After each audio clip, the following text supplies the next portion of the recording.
Mary Jane Watson. Oh boy, if she only knew how I felt about her. Go, Webb, go! Everybody shouts. My back! Amazing Spider-Man super articolato, solo da... That's right, we're spinning it back. Talking about the massive, unreal hype train that was Spider-Man 2. Now, there were two highly anticipated sequels fast approaching for summer 2004, and that was obviously Shrek 2 and Spider-Man 2. And you best believe I was counting down every day until I could finally witness both. So for months, there was a marketing blitz just filled with green ooze pulsating out of Twinkies and spiderweb gunk. Now, given that I was a child, I wasn't exactly scouring the internet for any rumors or arguing online with dudes who are now well into their 40s about what villains were gonna show up. I was a kid deeply rooted in the hype of just a brand new Spider-Man movie. Spider-Man 1 was probably the first superhero movie I was instantly captivated by, which was an achievement given that comic book movies were very hit or miss for me in this time. Like 2003's Daredevil and Hulk, I just found to be a total snooze fest. That opening in X-Men with the Holocaust scared the shit out of me, so that was out. And it got even worse later when I found out like that was the actual thing in history that happened. Yes, it did. But Sam Raimi's Spider-Man was so full of life and energy. The way the story was told was so visually striking and colorful. It's one of those movies that I watched pretty young where I didn't ever feel like I was missing something or an element of the story was going over my head somehow. It was perfectly accessible without feeling dumb. Okay, sometimes it could feel dumb, but like in a very earnest and charming way. I'll never forget seeing that sequence for the first time where Peter develops his powers and that excitement of watching him first crawl up those walls and leap over buildings. Which, by the way, I swear to God, I remember thinking that looked real. Like, the memory I have in my head is this practical effect done with wires or something. So every time I see that Jimmy Neutron Toby, I just can't believe it. And I just loved Willem Dafoe as Green Goblin. He was such a fun, evil bastard. And yeah, I know the Power Ranger looking suit probably was a bad idea, but from the goopy mind of a child, this was like the sickest shit ever. Hello, my dear. There was no reality in my head to where a sequel to such a perfect movie wasn't gonna be bigger and better. Somewhere along the way, I knew Doc Ock was gonna be the next villain, and I remember my first glimpse was in Spidey's lens in the poster, and that's all I really had to go off of for the longest time. That wasn't until I finally saw the trailer in theaters, not the original teaser, but the one with the Lacrimosa music. Holy shit, that thing was epic. I'm Spider-Man. No more.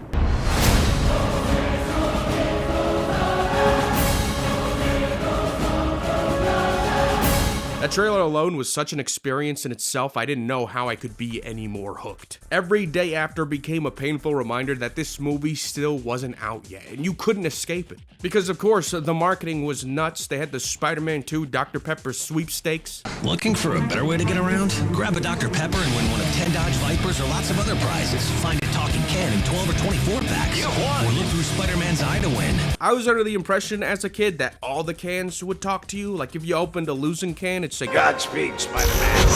Want more? There's Super Spider-Man. First he's Spider-Man, then he's Peter Parker. am I not supposed to have what I want? What I need? That's right, the toy line for Spider-Man 2 as well has gotten insanely expensive. Sure, 2004 might be 20 years ago, but like, come on, you don't really believe that, do you? Why did every cool action figure have to have been made when I was a kid with negative 20 disposable income? Only to become hundreds of dollars as an adult. It's like a cruel joke. Storylines like Spider-Man 2 were not in stores or anything, but you know, their shelf life was pretty much limited to a few months before and after the movie's release. It was the kind of thing you'd see in stores and it'd disappear for months until you saw it in a clearance bin at some random department store while going back to school shopping or something, then you'd never see it again. New Bud Shop Spidey Stripes in special Spidey Mark packs for a limited time. Spider-Man 2, June 30th. Ooh, my cookie senses are tingling. Beyond the toys, Spider-Man 2 had some real strange tie-in products. We already know about the big weird walkie-talkies, I'm Spider-Man. But for a real immersive Spidey experience, something so groundbreaking, you had the Spider-Man 2 VR helmet. Whoa! Complete with inhibitor chip where nothing could possibly go wrong. It's a Tiger Electronics game, by the way.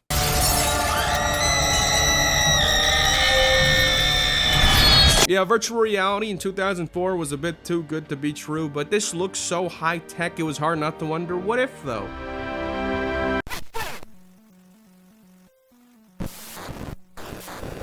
Not much to say here, it's a simple shooter where you're firing webs at oncoming thugs thanks to the power of 6 AAA batteries. Not really worth seeking unless you want to put some dirt in your eye. There was also the plug-and-play Spider-Man 2 web action game system, complete with 16-bit high-resolution graphics, goddamn. Before the Wii and long before making you feel like Spider-Man became a meme, you got these tight-ass blood pressure monitor gloves with little buttons for your jump and webs. And then also this friendly neighborhood house arrest Spider-Man ankle bracelet which barely fit around my fat fucking cankles.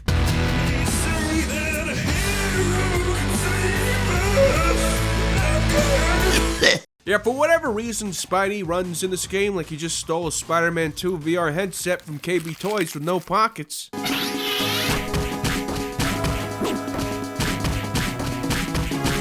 Now, I will say, while it's stiff as hell, the glove and the ankle bracelet have the motion control sensors for your punches and kicks, and for 2004, honestly, that's pretty impressive. The game itself, not so much. You just sort of endlessly run and swing over to the next Doc Ock fight, and you have these web swinging levels, and one where Peter stubs his toe on every little object. I don't know, I feel like as a kid, this would be pretty spectacular for like 5 minutes, which is okay, because no exaggeration, that's exactly how long the game is. Brilliant, but lazy. Of course, for that money, you could always go for the official Spider-Man 2 movie game. Oh yeah, you know the one.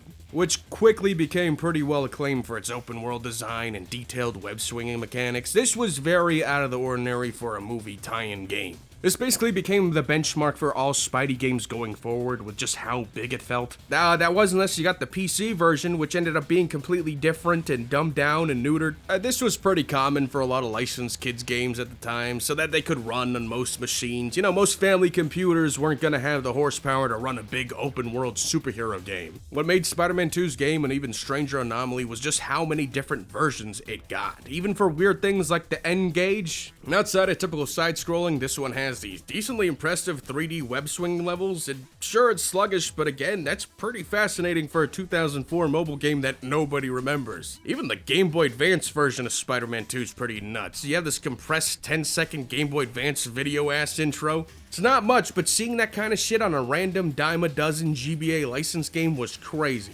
And this one too has these sort of 3D sections, which are, you know, nauseating, sure, but they're far beyond what you'd ever expect. Spider-Man 2 was so powerful, ended up being a launch title for both the DS and PSP, even though those systems released 5 and 9 months after the actual movie.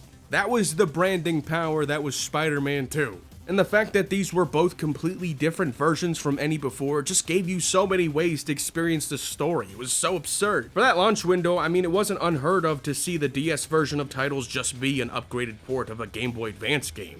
But Spider-Man 2 DS was built from the ground up as a new 3D side-scrolling Spidey game. You can switch your power-ups with the stylus, you have these touchscreen sections, and for a tie-in launch game that came out months after the actual movie, it's surprisingly well put together. Spider-Man 2 on PSP, especially to me, is very fascinating. Rather than being a port of the console game, which probably would have been way too ambitious as a launch title for a brand new handheld, this one instead uses the engine and framework from the Spider-Man 1 game, even reusing some of the level locations, largely the same web swinging and combat mechanics, even a lot of the soundtrack and sound effects. Hey, stay away from me! What are you doing? Put me down!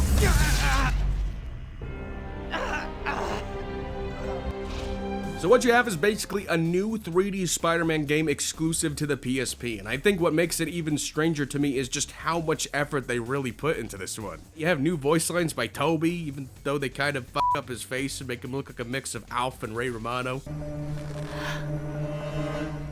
No one else is gonna die. You have J.K. Simmons here, who only lent his voice to this PSP version of Spider-Man 2 because he knew it was gonna be peak, I guess. He's a menace, just like the rest of these costumed freaks. Spider-Man is not a menace. No, not that freak. I just got tipped that some big guy in gray tights broke into a high-security prison to free his fruitcake buddies. It's linear, the levels are pretty small, and there's no open world, and the lack of inputs definitely does dumb down a lot of the combos and powers that were had in the first Raimi Spider-Man game. But in some ways, I do kind of like how this one is a little more straightforward compared to the console version. Sometimes it's nice to just dive into a Spidey game without the big sandbox. Also, I just need to talk about how much I love the covers for these games. I know they mostly work off the promotional stills for the movie. It's simple, but they'll never not immediately catch my attention. I like the way Spidey has his back turned as if he's caught off guard or sensing the danger looming behind him with just a small glimmer of Doc Ock reflected in the lens. It perfectly encapsulates that there's this larger-than-life threat to Spider-Man's existence approaching, something that even he couldn't see coming. And just looking at the cover as a kid when this game dropped, I just remember imagining that the entire city was about to become a battleground for these two characters. I was hyped. This was going to be a legendary fight for the ages, and thanks to Adobe Flash, we can now witness it through spelling challenges.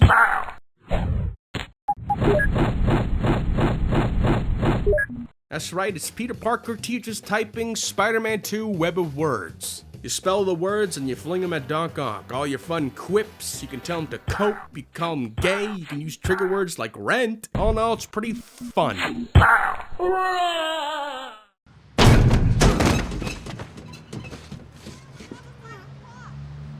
My back. I didn't really pay attention to any behind-the-scenes drama regarding Spider-Man 2. I had no clue about Tobey Maguire breaking his back on a set of Seabiscuit and potentially being replaced as Spidey by Jake Gyllenhaal.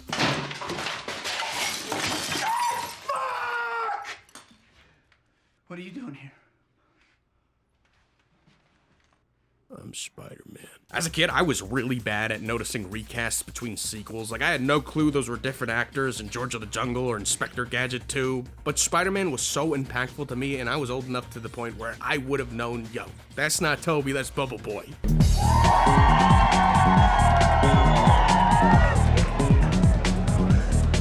That summer 2004 was packed with releases. Spider-Man 2, Shrek 2, Prisoner of Azkaban, Garfield. So many second entries released then too. What was up with that? It was a fantastic year for blockbusters and sequels, but Spider-Man 2 is what ended up really sticking with me. I can't stress enough just how colossal this movie felt in terms of its scope. It felt grand and somehow bigger than the first in every way. Today it's largely regarded as one of the best superhero movies of all time, and I definitely loved it, but I remember as a kid struggling to articulate exactly what made it such an achievement within the genre. Why was it so much better than a lot of other comic book movies coming out? Just what did it do to expand and improve on the first movie? I think there's so much going on in Spider-Man 2 that ironically it really excels at its simplicity and letting a lot of these visually powerful moments speak for itself, and I don't think many other blockbusters utilize their runtime as effectively as this one. The whole movie sees Peter struggling to balance his two identities, watching his work, his school life, his social life, his love life all hanging by a thread while trying to continue to be Spider-Man. It's Peter stuck in the middle of this tug of war between what he wants and what he has to do, and pushed to his absolute limits until it finally comes screeching to a halt, until something finally has to give. I think Sam Raimi just does such an incredible job demonstrating this crisis scene after scene. I love how the opening 30 minutes or so are just Peter fucking up one thing after another, until finally he comes home exhausted and forgets it's his own birthday. That opening still is just the perfect encapsulation of who Peter Parker is. I think anyone who's ever experienced burnout or the turmoil of so much happening in your life at once can immediately identify with this movie. You can just feel how stressed Peter must be. And there's like a momentary bit of catharsis you feel when he finally decides, you know, I'm done, I choose me. We know it's not the right choice, but after how much drama gets thrown at Peter, it's nice to see him just eat a hot dog bun, no weem, until he's reminded again why he has to do what he does. And I think Doc Ock is the perfect representation of not only the chaos in Peter's life, but the temptation to just give in to his sense of power and disregard any notion of responsibility, to just choose this idea of greatness. Why deliver pizzas or bother dealing with this stupid ass guy from the soup? Just use your power and take all the money, easy. Again, eventually something has to give, and Peter has to learn to embrace each side of himself and take that leap of faith and discover there's room for both of these worlds to exist together, for better or worse. We learn this from pretty much any scene where Peter's identity is revealed. The citizens on the train choosing to band together versus Spider-Man, even though we know today that shit would be on IG Live from 50 different angles. That last graduate shot of MJ watching Peter swing away with a look of uncertainty is the perfect closer here. Peter finally deciding to allow his two worlds to merge isn't billed by the movie as some sort of absolute positive or triumph. It's a decision that will have consequences. It opens the door for a lot of good and bad to happen. It's wrong that we should only be half alive, half of ourselves. And Spider-Man 2 shows the waging between these two identities so perfectly, it kind of ruined it for superhero movies going forward. To the point where a lot of them don't even bother trying to one-up it anymore. A lot of superheroes now don't even have an identity. They're just like a superpowered cop. And the burden of having to cross over in a connected universe now just kind of makes it so there really isn't much to hide. And, we rarely get that street-level point of view now, something that Spider-Man 2 took a lot of care to include quite a bit. He stole that guy's pizza! To me, it adds so much character and personality to the world. It enriches and adds weight to every action the hero makes. Spider-Man 2 is so damn good, every Spider-Man reboot since feels to me like it's just missing that sense of scale to it. And to be fair, it's a very hard bar to live up to. It's a movie that not only managed to live up to the insane amounts of hype, but in my opinion, managed to even surpass it. I might never have that winning Spider-Man 2 Dr. Pepper can or that beautiful pizza delivery Peter Parker punch me, I bleed. But at least I'll always have the joy of watching Spider-Man 2.